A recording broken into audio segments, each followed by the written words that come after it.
உலகில் தாயின் இடம் மிகவும் உயர்ந்தது. அந்த ஓர் இடத்தில்தான் மிக உயர்ந்த சுயநலமின்மையை கற்கவும் செயல்முறைப்படுத்தவும் முடியும். தாயன்பை விட மேலான அன்பு ஒன்று இருக்க முடியுமானால் அது இறை அன்பு மட்டுமே. மற்ற எல்லாமே தாழ்ந்தவைதான். முதலில் பிள்ளைகளை பற்றி நினைப்பதும் அதன் பிறகே தன்னை பற்றி நினைப்பதும் ஒரு தாயின் கடமையாகிறது. அப்படி இல்லாமல் எந்த பெற்றோராவது தங்களையே முதலில் நினைப்பார்களானால் அந்த பெற்றோருக்கும் பிள்ளைகளுக்கும் அமைகின்ற உறவு பறவைகளுக்கும் அதன் குஞ்சுகளுக்கும் இடையில் உள்ள, அதாவது சிறகு முளைத்ததும் பெற்றோரை மறந்துவிடுகின்ற உறவாகவே அமையும்.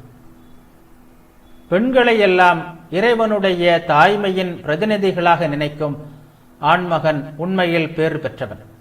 ஆண்களை எல்லாம் இறைவனின் தந்தை குணத்தின் பிரதிநிதிகளாக காணும் பெண் உண்மையில் பேறு பெற்றவள். பெற்றோர்களை பூமியில் தெய்வ வடிவங்களாக காணும் பிள்ளைகள் பேறு பெற்றவர்கள். நாம் உயர்வடைவதற்குரிய ஒரே வழி நம் முன் இருக்கும் கடமைகளை செய்வதாகும். அப்படி செய்வதன் மூலம் வலிமையை பெருக்கிக் கொண்டே சென்று இறுதியில் உயர்நிலையை அடைந்து விடலாம். ஓர் இளம் துறவி காட்டிற்கு சென்றார். அங்கு தியானம், வழிபாடு, யோக பயிற்சி முதலியவற்றில் நெடுங்காலம் ஈடுபட்டிருந்தார்.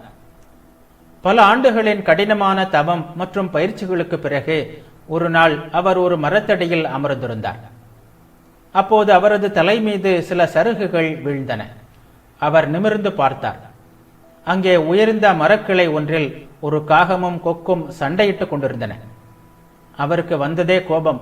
உடனே ஆத்திரத்துடன், என்ன, எவ்வளவு துணிச்சல் இருந்தால் என் தலை மீது சருகுகளை உதிர்ப்பீர்கள் என்று கூறியபடியே அந்த பறவைகளை கோபத்துடன் பார்த்தார். யோகி அல்லவா, அவரது தலையிலிருந்து ஒரு நெருப்பு மின்னல் போல் மேலெழுந்து சென்று அந்த பறவைகளை சாம்பலாக்கிவிட்டது. அவருக்கு மகிழ்ச்சி தாழவில்லை. பார்வையாலேயே பறவைகளை எரிக்கும் தமது ஆற்றலை கண்டு தலைகால் புரியாத மகிழ்ச்சி கொண்டார். சிறிது நேரத்திற்கு பிறகு அந்த துறவி வழக்கம்போல் உணவிற்காக அருகில் உள்ள ஊருக்கு சென்றார். அங்கு ஒரு வீட்டின் முன் நின்று, அம்மா பிச்சையிடுங்கள் என்று கேட்டார்.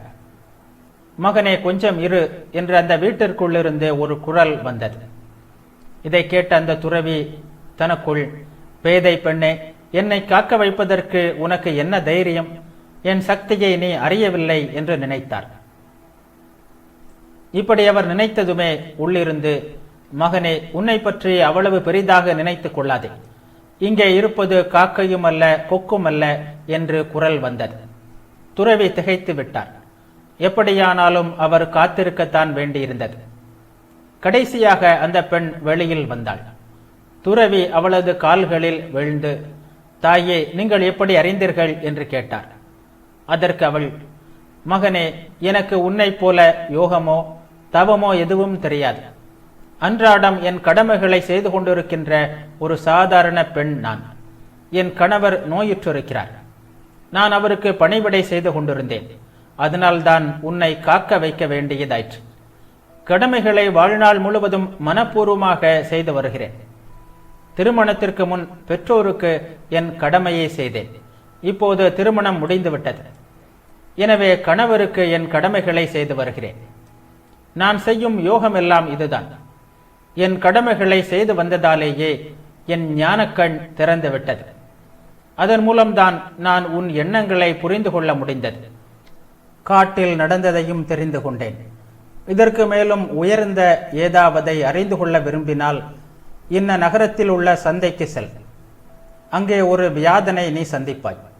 வியாதன் என்றால் இறைச்சி விற்பவன். பயனுள்ள பலவற்றை அவன் உனக்கு போதிப்பான் என்றான். முதலில் அந்த துறவி நகரத்தில் ஒரு வியாதனிடம் போவதா என்றுதான் நினைத்தாள். ஆனால் சற்று முன் நடந்த நிகழ்ச்சியால் அவரது ஆணவம் சற்று விலகி இருந்தது. எனவே நகரத்திற்கு சென்றார். சந்தையை தேடி கண்டுபிடித்து அங்கே சென்றார். அங்கே கொளுத்த பருமனான வியாதன் ஒருவன் பெரிய கத்தியால் இறைச்சியை வெட்டியபடியே விலை பேசுவதும் விற்பதுமாக இருந்தான். அட கடவுளே, இந்த மனிதனிடமிருந்தா நான் உயர்ந்த விஷயத்தை கற்கப் போகிறேன். இவனை பார்த்தால் அசுரனின் அவதாரம் போல தோன்றுகிறதே என்று அதிர்ந்தார் துறவி.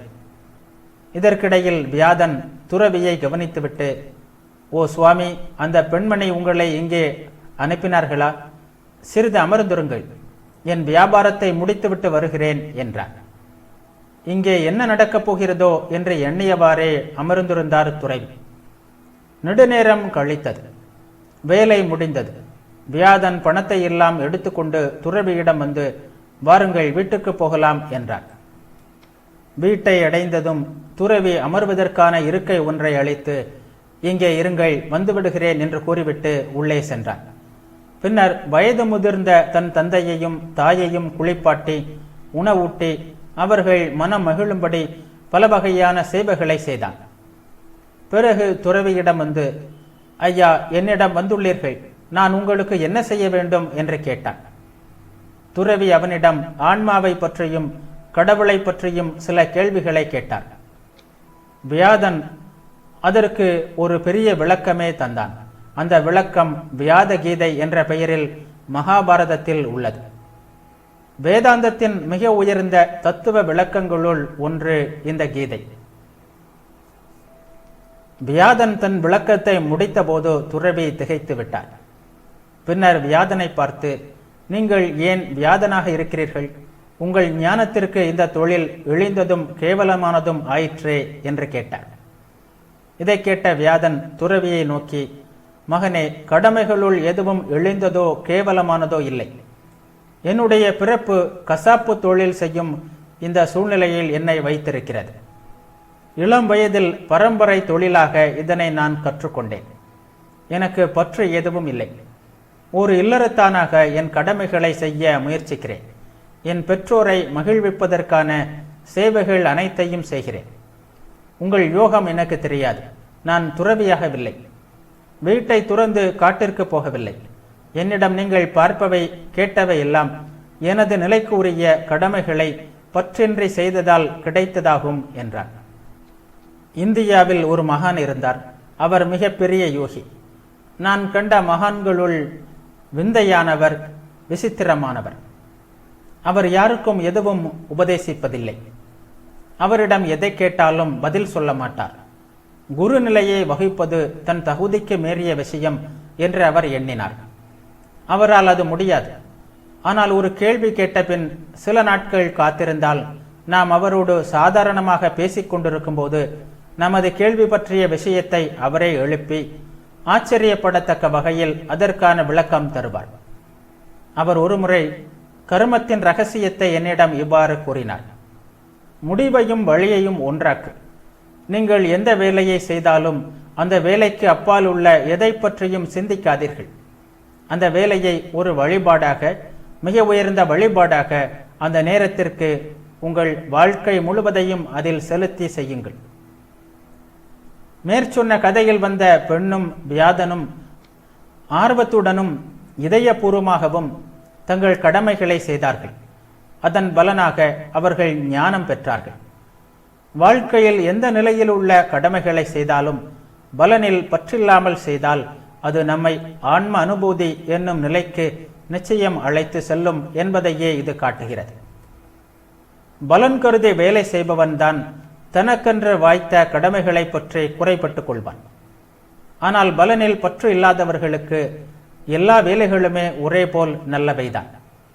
சுயநலத்தையும் புலனின்ப நாட்டத்தையும் அழித்து ஆன்ம சுதந்திரம் பெறுவதற்கு தகுந்த கருவிகள்தான். நாம் எல்லோருமே நம்மை பற்றி மிக பெரிதாக எண்ணிக்கொள்கிறோம். நமது விருப்பத்தை விட தகுதிக்கு ஏற்பவே நமக்கு கடமைகள் வந்து சேர்கின்றன. போட்டி பொறாமையை எழுப்புகிறது, இரக்கத்தை அழித்து விடுகிறது. முணுமுணுப்பவர்களுக்கு எல்லா கடமைகளுமே வெறுப்பானவைதான். எதுவுமே அவர்களுக்கு திருப்தி தராது. அவர்களின் வாழ்க்கையே தோல்விதான். நமக்கென்று வாழ்க்கின்ற கடமைகளை எப்போதும் தயாரான முழு மனதுடன் செய்து கொண்டே போவோம். அப்போது நிச்சயம் ஒளியை காண்போம்.